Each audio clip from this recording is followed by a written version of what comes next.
হরে কৃষ্ণ। আশা করি ভগবানের আশীর্বাদে আপনারা সকলেই ভালো আছেন। আজকে আমি চলে এসেছি, আপনাদের সামনে হাজির হয়েছি যে রামনবমী কবে আমরা পালন করব বা কিভাবে পালন করব, কত পর্যন্ত উপবাস থাকব, 12টা পর্যন্ত উপবাস থাকব না দিবারাত্রি উপবাস থাকব, সেইগুলো আপনাদের সঙ্গে আলোচনা করব। আর আপনারা সকলে এই রামনবমী ব্রত সকলেই পালন করুন। রামনবমী পালন করবেন কবে না 12ই চৈত্র 27শে মার্চ শুক্রবার। 12ই চৈত্র 27শে মার্চ শুক্রবার রামনবমী পালন করবেন। রামনবমী খুবই আনন্দের বিষয়। মহাপ্রভু এই প্রভু রামচন্দ্র এসেছিলেন ত্রেতা যুগে। কার পুত্র হয়ে এসেছিলেন না দশরথ রাজার পুত্র হয়ে ভগবান প্রভু রামচন্দ্র জন্মগ্রহণ করেছিলেন। এই চৈত্র মাসে শুক্লপক্ষে প্রভু রামচন্দ্র আবির্ভূত হয়েছিলেন। তাই এই জন্মদিন আমরা সকলে পালন করব। প্রভু রামচন্দ্র হচ্ছেন খুবই দয়াময়। প্রভু রামচন্দ্রর আমরা উপবাস করে প্রভুর চরণে আমরা ঠাঁই নেব। তাই প্রভু রামচন্দ্র খুবই দয়াময়, খুবই কৃপাময়। আর রাম নবমী পালন করলে আমাদের গো হত্যা, ব্রহ্ম হত্যা এইগুলো কিন্তু নষ্ট হয়ে যায়, সমস্ত পাপ নষ্ট হয়ে যায়। আপনাদেরকে সকলকে বলবো এই রামনবমী করতে কোনো কষ্ট নেই, কেন যেহেতু প্রভু রামচন্দ্র মধ্য দুপুরে জন্মগ্রহণ করেছিলেন। তাই দশরথ রাজা সকল বন্ধু বাস আত্মীয় স্বজন বিশাল বড় আয়োজন করে অন্ন সেবা দিয়েছিলেন। তাই এই রামনবমী যে পালন করবেন, আপনারা 12টা পর্যন্ত নির্জলা উপবাস থাকবেন। তারপরে কারো যদি ময়দা খেয়ে পালন করবেন তাহলে তাই করবেন, কেউ যদি অন্ন খেয়ে করবেন, সবই কিছু নিরামিষই খাবেন, আমিষ আহার করবেন না। আবার যদি ফল জল খেয়ে যদি পালন করতে চান তাই করবেন, অন্ন খেয়ে শাক ডাল সবজি এইগুলো দিয়ে যদি পালন করতে চান তাই করবেন, আবার ময়দা খেয়েও যদি পালন করতে চান করবেন। যার যেটা ভালো লাগবে সেইটা দিয়েও পালন করবেন আপনারা। কেননা এই রাম নবমীতে সেই রকমই শাস্ত্রেতে উল্লেখ আছে যে 12টা পর্যন্ত উপবাস থেকে আপনারা নিরামিষ আহার সেবা করতে পারেন। সারাদিন হরিনাম গীতা পাঠ এইগুলো আপনারা করতে পারেন। রামচন্দ্র হচ্ছেন খুবই আনন্দময়। যখন দশরথ রাজা বনে গেছিলেন শিকার করতে, দশরথ রাজা ছিলেন কিন্তু নিপুত্র, ওনার কোনো পুত্র ছিল না। উনি শিকারে গেছিলেন। এক মুনিপুত্র শোভন সে নদীতে জল আনতে যায়। আর সেই সময় দশরথ রাজা তীর নিক্ষেপ করেন, আর সেই তীরেতে শোভনের মৃত্যু হয়। উনি বুঝতে পারেননি যে শোভন ছিল, দশরথ রাজা ভেবেছিলেন যে কোনো শিকারী আছে, তাকে আমি করছি, তাই তীর নিক্ষেপ করেছিলেন। তাই শোভনের যখন মৃত্যু হয়, সেই মৃত্যুর দেহ আর জল নিয়ে সেই অন্ধ মুনির কাছে দশরথ রাজা উপস্থিত হয়েছিলেন। তাই দশরথ রাজাকে যখন জল দিলেন যে হে মুনিবর আপনি জল গ্রহণ করুন, বলছে এই কণ্ঠ তো আমার পুত্র নয়, এই কার কণ্ঠ? তখন দশরথ রাজা নিজের পরিচয় দিলেন। তখন মুনি অভিশাপ দিলেন যে আমি যেরকম পুত্র শোকে মৃত্যু লাভ করছি, তুমিও একদিন পুত্র শোকে মৃত্যু বর লাভ করবেন। তাই রাজা অভিশাপ পেয়ে, আপনারা বলুন না খুশি হয়েছিলেন না আনন্দ পেয়েছিলেন? রাজা আনন্দ পেয়েছিলেন। কেন না রাজা ছিলেন নিপুত্রী। বলছে যাই হোক অভিশাপ দিয়েছে ঠিকই, কিন্তু আমি পুত্র লাভ করতে পারবো। তাই এই প্রভু রামচন্দ্র উনি যজ্ঞ করেছিলেন দশরথ রাজা।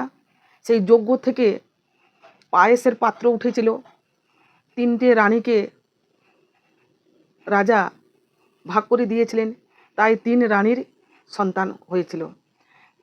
এই দশরথ রাজা প্রভু রামচন্দ্র যখন বনবাসে চলে এসেছিলেন, তখন দশরথ রাজা হা পুত্র বলে উনি মৃত্যুবরণ করেছিলেন। তাই এই যে অভিশাপ, মানুষের অনেক উপকার হয়, আবার অনেকে ক্ষতিও হয়। কিন্তু দশরথ রাজার উপকার হয়েছিল, না নিপুত্রী ছিলেন, উনি পুত্র লাভ করেছিলেন। আর প্রভু রামচন্দ্র যখন বনবাসে গেছিলেন, ওনার চরণে একটা কাঁটা ফুটেছিল। তা মা জানকী বললেন যে প্রভু চরণে কাঁটাটা বের করে দেবে, বলেন একটা বেল কাঁটা নিয়ে কাঁটাটা বের করছিলেন। তখন প্রভু রামচন্দ্র বলছেন, হে সীতে, তুমি কি করছো? বলছে, প্রভু আপনার চরণে কাঁটা ফুটেছে, আপনি হাঁটতে পারছেন না, চলতে পারছেন না, আপনার তো কষ্ট হচ্ছে। তখন প্রভু রামচন্দ্র বললেন, হে সীতে, সে যে আমার চরণে আশ্রয় নিয়েছে, আমি তাকে কি করে ফেলে দেবো? তাহলে ভাবুন, প্রভুর চরণে একটা কাঁটা যখন আশ্রয় নিয়েছে, প্রভু কষ্ট ভোগ করছেন, ফেলে দিতে পারছেন না। আমরা যদি প্রভুর চরণে আশ্রয় নিই, তাহলে প্রভু তো আমাদেরকে ফেলে দিতে পারবেন না, তাহলে প্রভু আমাদেরকে আশ্রয় দেবেন। তাই এই রাম নবমী পালন করুন, প্রভুর চরণে আমরা আশ্রয় নেব। রাম নবমী কিভাবে পালন করবেন? না, যার ঘরে বিগ্রহ আছে বা ফটো আছে, তাহলে ধরো অভিষেক করলে আপনাদের ধরো নষ্ট হয়ে যাবে ভাবছেন, তাহলে একটা কি করবেন, অভিষেক কি দিলে অভিষেক করবেন? ঘি দেবেন, মধু দেবেন, কাঁচা দুধ দেবেন, আর গোচনো গোমূত্র দেবেন, আর দই দেবেন। 5 রকমে দিয়ে গোমূত্র, গোচনো এইগুলো দিয়ে করবেন। একটা পঞ্চামৃত, একটা পঞ্চগর্ভ, এইটা দিয়ে আপনারা করবেন। এবার যেটা পঞ্চামৃত হচ্ছে কাঁচা দুধ, ঘি, মধু, আর দই, আর গোচনো গোমূত্র। আর যেটা পঞ্চামৃত যেটা বলছি, সেটা মিশ্রি জল দেবেন। তাহলে গোচনো বদলে মিশ্রি জল দেবেন, তাহলে সেটাও 5 রকমে হয়ে যাবে। সেরকম কেরকম যে কাঁচা দুধ, ঘি, মধু, দই, মিশ্রি জল, পঞ্চামৃত, পঞ্চগর্ভ, দুটোই আপনাদেরকে পদ্ধতি বললুম। আপনারা যেটা পারবেন সেটাই করবেন। তাতে আবার তুলসী পত্রও ফেলতে পারেন, গোলাপ ফুলের পাপড়ি সেগুলোও দিতে পারেন। প্রভুকে তুলসী পত্র দিয়ে স্নান করাবেন। আগে আগে যদি বিগ্রহ আছে, তাহলে কি করবেন, একটু ঘি মধু মাখাতে পারেন, নালে আতর দিয়ে মাখাতে পারেন, দিয়ে তারপরে অভিষেক করাবেন। তারপরে গঙ্গা জল, শুদ্ধ জল, তাতে একটু আতর বা গোলাপ জল এইগুলো দিয়ে তারপরে প্রভুকে অভিষেক করাবেন। সুন্দরভাবে মুছে দেবেন। কেউ যদি পারেন প্রভুকে নতুন বস্ত্র দিতে পারেন, যেহেতু প্রভুর নতুন জন্মদিন পালন হচ্ছে, তাই নতুন বস্ত্রও দিতে পারেন, মালা গুমচেও দিতে পারেন, প্রভুকে কুমকুম দিয়ে সাজাতেও পারেন। যে যেরকম পারবেন সেই রকমভাবে প্রভুর জন্মদিন কথা সেইভাবে আপনারা পালন করবেন। আর প্রভুকে পদ্ম ফুলের মালা, তুলসী পত্রর মালা আমি অনেকবার ভিডিওতে আপনাদেরকে দেখিয়েছি। তাহলে আপনারা তুলসী পত্র মালা, পদ্ম ফুলের মালা ভগবানকে, প্রভু রামচন্দ্রকে নিবেদন করবেন। আর প্রভু রামচন্দ্র কালো আঙ্গুর খেতে ভালোবাসেন, কালো আঙ্গুর নিবেদন করতে পারেন। প্রভুকে হলুদ কালারে কমলা ভোগ এগুলোও দিতে পারেন। ইয়ে আপনার গোলাপ ফুলের মালাও করে দিতে পারেন। পদ্ম ফুলের মালা, গোলাপ ফুলের মালা, তুলসী পত্রর মালা, এইগুলো আপনারা ভগবানকে নিবেদন করতে পারেন। কিন্তু যদি এই সব ধরো করতে পারেন, শুধু তুলসী পত্র দেবেন, তুলসী পত্র ভালো করে ধুয়ে নেবেন, তার যেরকম মোটা থাকে, তারপরে নিখুঁত থাকে। আবার কি করবেন না, চন্দনের সঙ্গে কালো তিল মিশিয়ে দেবেন, দিয়ে 2 পিঠি চন্দনেতে তুলসী পত্রটা মাখাবেন, দিয়ে যখন প্রভুকে অর্পণ করবেন, প্রভুর মস্তকে ঠেকাবেন।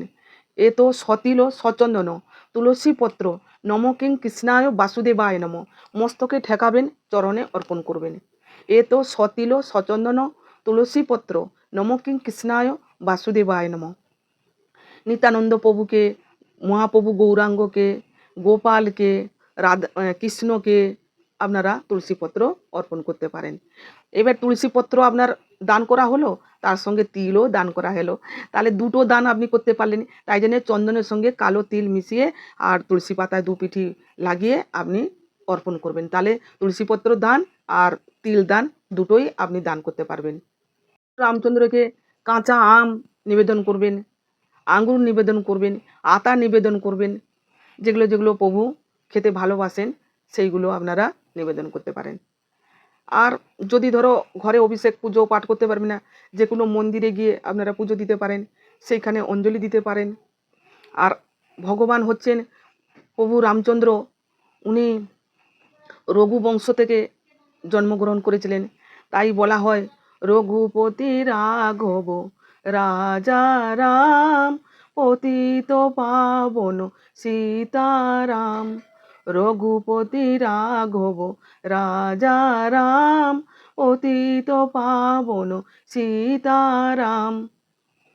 ভগবানের নাম করতে করতে অভিষেক করাবেন, ভগবানের নাম করতে করতে পুজো পাঠ করবেন যত পারবেন। হরে কৃষ্ণ কৃষ্ণ কৃষ্ণ হরে হরে, হরে রাম রাম রাম হরে হরে। রাম রাম উচ্চারণ করলেও আমাদের দেহ পবিত্র হয়ে যাবে, আমরা মুক্তি লাভ করতে পারবো, ভগবানের চরণে ঠাঁই পাবো, ভগবানের চরণে আশ্রয় লাভ করতে পারবো। এইভাবে আপনারা রামনবমী আপনারা পালন করুন। আর পরের ভিডিওতে আবার দেখা হবে। জয় প্রভু রামচন্দ্র কি জয়, জয় প্রভু রামচন্দ্র কি জয়, জয় প্রভু রামচন্দ্র কি জয়, জয় মা সীতা মা কি জয়। সকলে আমার সঙ্গেও জয় বলুন। আর আমি এখানে শেষ করছি, পরের ভিডিওতে আবার দেখা হবে। কারো যদি কোনো প্রশ্ন থাকে তাহলে জয় শ্রীকৃষ্ণ রাধে রাধে বলে আপনারা কমেন্ট করবেন, যথাসাধ্য চেষ্টা করব আপনাদেরকে উত্তর দেওয়ার জন্যে। আর নমস্কার, হরে কৃষ্ণ।